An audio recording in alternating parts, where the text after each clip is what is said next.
Hello जी, अस्सलाम वालेकुम। Review के एक नई एपिसोड के साथ आपकी होस्ट फेरा फिर से हाजिर है और आज हम जिस मूवी का रिव्यू करने वाले हैं उसके बारे में आपको बताते हैं थोड़ा सा आगे चल के। लेकिन उससे पहले कुछ छोटी छोटी बातें मैं आपको कहना चाहती हूँ। बेस्ट मूवी जो होती है ना, वो होती है जिसमें आपका माइंड कुछ सोचने के काबिल नहीं रहता, क्योंकि आपको आइडिया नहीं होता नेक्स्ट सीन में क्या होने वाला है, स्टोरी आगे से जाके किस तरफ को रुख अपना कर लेगी।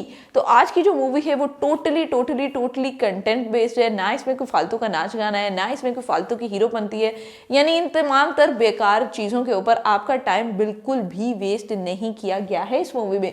तो हम बात कर रहे हैं नेटफ्लिक्स की लेटेस्ट बॉलीवुड मूवी का, जिसका नाम है धमाका, जो आकर मचा चुकी है धमाका स्क्रीन्स के ऊपर, क्योंकि ये इसका कंटेंट जो है वो बड़ा ही स्ट्रांग है।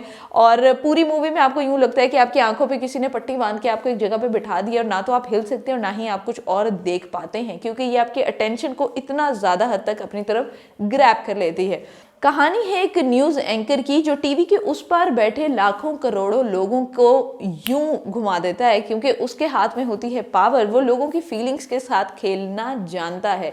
रेडियो शो के दौरान कार्तिक को एक कॉल रिसीव होती है और फोन के उस पार बैठा बंदा कार्तिक को धमकी देता है कि अगर उसकी बात वो नहीं सुनेगा तो वो ब्रिज को उड़ा देगा। कार्तिक उसकी बात को इग्नोर करता है और जैसे ही फोन काट के रखता है आवाज आती है बूम, और ब्रिज पे हो जाता है धमाका। आगे चलते चलते कई इस तरह के धमाके होंगे जिसमें कई लोगों की जानें भी जाएंगी और जिम्मेदार और कसूरवार ठहराया जाएगा कार्तिक आर्यन को, जो कि एक न्यूज़ एंकर का रोल प्ले कर रहे हैं इस मूवी में। धमाकों को रोकने की एक छोटी सी शर्त फोन के उस पार बैठा आदमी कर रहा है, और वो शर्त ये है कि मंत्री साहब टीवी पर आएँ और टीवी पर आकर माफ़ी मांग लें।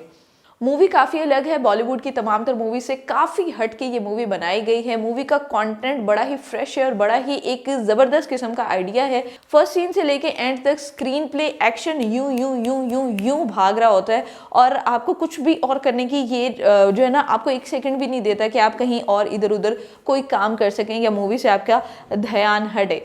न्यूज़ देखने की बजाय फिल्म का कॉन्सेप्ट जो है वो काफ़ी दमदार है, क्योंकि इंडिया की सबसे बड़ी ताकत यानी मीडिया को इस मूवी में एक्सपोज किया गया है कि किस तरह से न्यूज़ दिखाने की बजाय न्यूज़ को बनाया जाता है और लोगों की फीलिंग्स के साथ खिलवाड़ किया जाता है। तो ये तमाम तर चीज़ें जो हैं वो इस मूवी के अंदर आपको देखने को मिलेंगी। अब आते हैं इस मूवी की सबसे अलग बात पे, और वो ये है कि लीड एक्टर को विलन जो है उसके रोल में दिखाया गया, यानी लीड एक्टर को एक बैड लाइट में आपको प्रेजेंट किया गया है। लेकिन साथ ही साथ इंटरेस्टिंग चीज़ ये है कि पूरी मूवी में लीड एक्टर जो है वो इस तरह से अपना रोल प्ले कर रहा है कि वो बिल्कुल भी आप लोगों को अपने आप से नफरत नहीं होने देगा। एंड धमाके तक आपको यही लगेगा कि यार इस बंदे के साथ कुछ ना कुछ गलत हुआ है, इस तरह इसको नहीं मरना चाहिए था। तो मूवी एंड होती है एक स्पेशल मैसेज के साथ, और एंड में जो गाना बजता है वो आपको ये मूवी बहुत जल्दी भूलने नहीं देगा, क्योंकि ये मूवी आपके दिमाग में रहने वाली है कई दिनों तक। और कार्तिक की एक्टिंग जो है वो बड़ी ज़बरदस्त है, क्योंकि कहीं ना कहीं आपको मूवी के कुछ सीन्स ऐसे आते हैं जिसमें आपको शक होने लग जाता है कि कहीं इस पूरे प्लान का मास्टरमाइंड कार्तिक तो नहीं है, कहीं कार्तिक के हाथ में इन तमाम तर चीज़ों का कंट्रोल तो नहीं है, या जो फ़ोन के उस पार बंदा बैठा है उसका कार्तिक से कोई लिंक तो नहीं है। तो बड़ी ज़बरदस्त और बड़ी दमदार किस्म की एक्टिंग की है, धोखे वाली एक्टिंग की है, इसको मैं कहूँगी धोखेबाजी वाली एक्टिंग जो है ना कार्तिक ने इस मूवी के अंदर कर दी है। अब आते हैं और देते हैं एक छोटा सा नन्ना मुन्ना सा सजेशन, और सजेशन ये है कि अगर इस मूवी में थोड़ा सा पब्लिक रिस्पॉन्स या एक जो पब्लिक ओपिनियन होता है उसको भी ऐड कर लिया जाता तो मूवी और ज़्यादा मज़ेदार बन सकती थी, क्योंकि इस टाइम पूरी मूवी एक न्यूज़ रूम के अंदर जो है इसको बनाया गया है। एक कार्तिक की टेबल है, कार्तिक की चेयर है और पीछे है कंट्रोल रूम।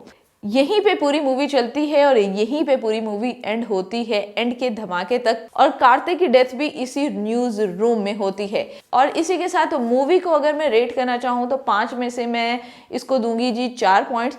कार्तिक की जॉब बेस करती है टीआरपी की गेम पे, क्योंकि उसे प्राइम टाइम से हटाकर एक रेडियो जॉकी बना दिया जाता है।